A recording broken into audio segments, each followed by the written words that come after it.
मित्रों नमस्कार। कैसे हैं? कितना कुछ आजकल उपयोगी हो गया, कितना कुछ सुलभ हो गया है।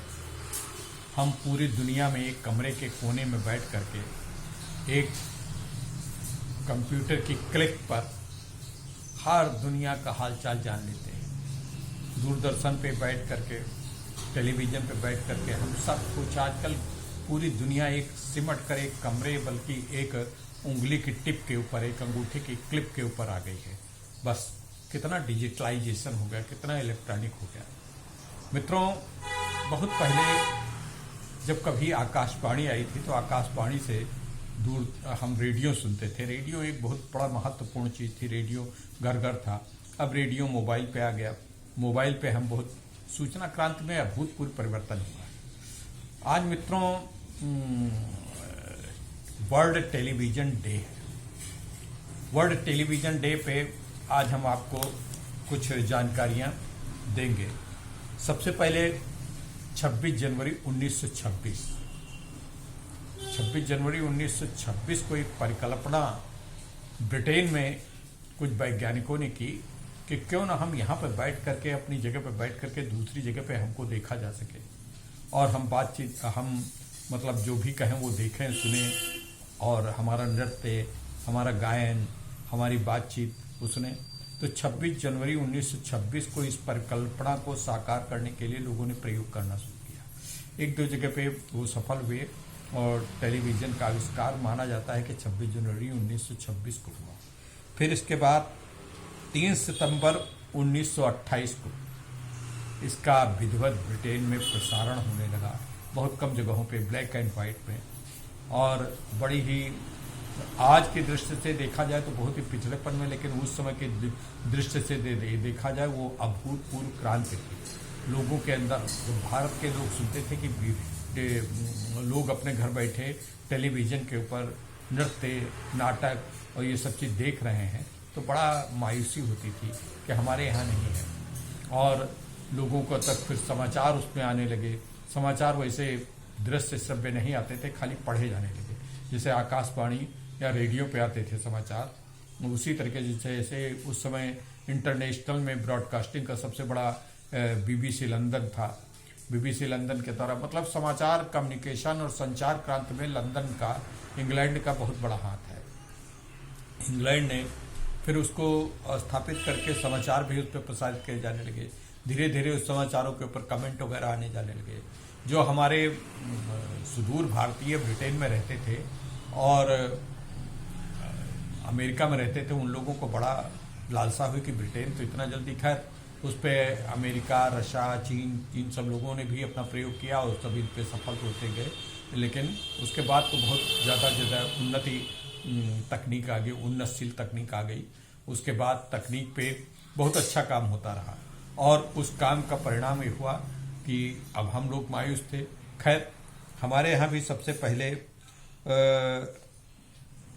सार्वजनिक रूप से तो ये 1934 में शुरू हो गया था, लेकिन पूरी तरह इलेक्ट्रॉनिक भारत के लिए पहला प्रसारण, इलेक्ट्रॉनिक में भारत के लिए पहला प्रसारण दूरदर्शन पे 15 सितंबर 1959 1959 15 सितंबर 1959 से शुरू हुआ।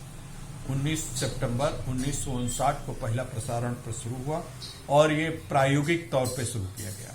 आधा घंटे के कार्यक्रम आते थे और सप्ताह में केवल 3 दिन कार्यक्रम आते थे। फिर आगे कुछ दिनों के बाद हमारे यहाँ जब एशियाई खेल 1982 में आए, एशियाई खेल बहुत लंबे स्तर पे आयोजित किए गए थे। एशिया ग्राम बनाया गया था, खेल ग्राम बनाया गया था और बहुत बड़ा बहुत ही अच्छा, बड़ी उपलब्धि भारत की, बड़ी विश्व में एशिया के सभी के खिलाड़ी देशों ने बहुत तारीफ की थी। बड़ा सफल आयोजन हुआ था 1982 में। तो उस समय अब पूरे भारत के लोगों के मन में था कि हमारे देश में इस प्रकार का कार्यक्रम हो रहा है, हम लोग देख भी नहीं पाते, हर व्यक्ति तो दिल्ली पहुंच कर देख नहीं सकता था।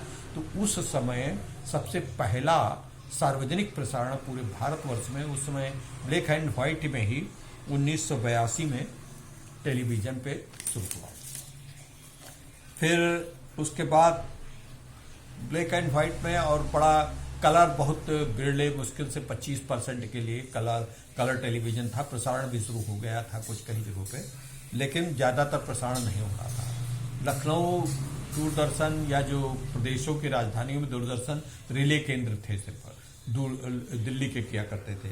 फिर उसके बाद 26 जनवरी 1973 को DD1 और DD2 के नाम से लोकप्रिय चैनल नामांकित हो गए।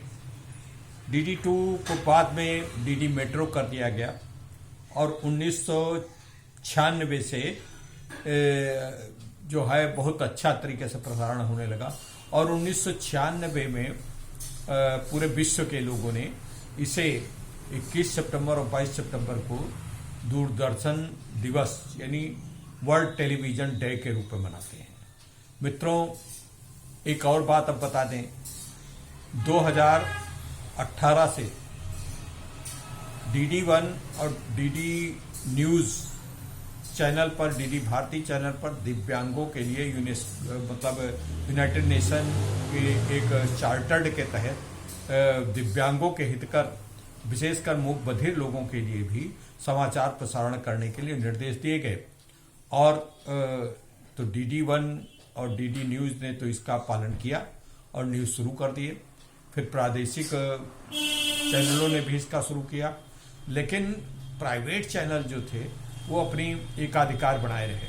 फिर एक सूचना प्रसारण मंत्री 2014 के बाद सूचना प्रसारण मंत्रालय जो जिसके पास आया वो दिव्यांगों के प्रति बड़े हितैषी थे।